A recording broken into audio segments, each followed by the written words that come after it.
Game of Thrones episode 5. There's two things I want to talk about in this episode. I know I'm taking a little bit of while, but I'm gonna try to lock in a little bit more in watching these episodes.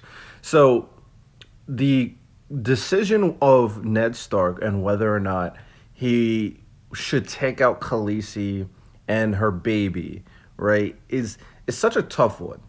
And I like when shows make a situation seem realistic but doesn't seem very obvious on what is good versus what is evil. Now we all kind of understand as of right now that Ned Starks is a pretty much a good guy, right? But he'll do what he must for the kingdom and for his family. But in this situation, it's not an easy one because Khaleesi is still young and it's an unborn baby.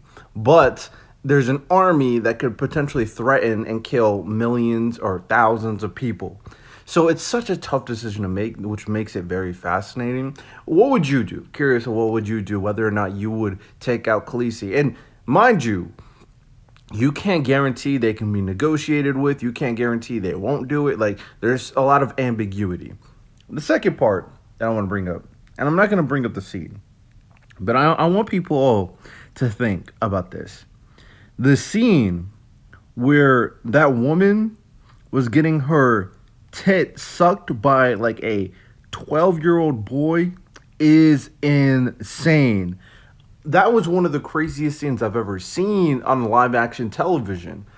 You know why it's so crazy? Not because of the context of the story, because the context of the story, they're doing a lot of crazy stuff, I'm not gonna lie.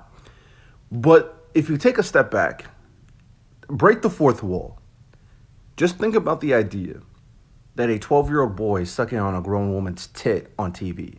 It's insane. Like, when you think about it, it's wild. So I just wanted to point that out. So far, so good, though.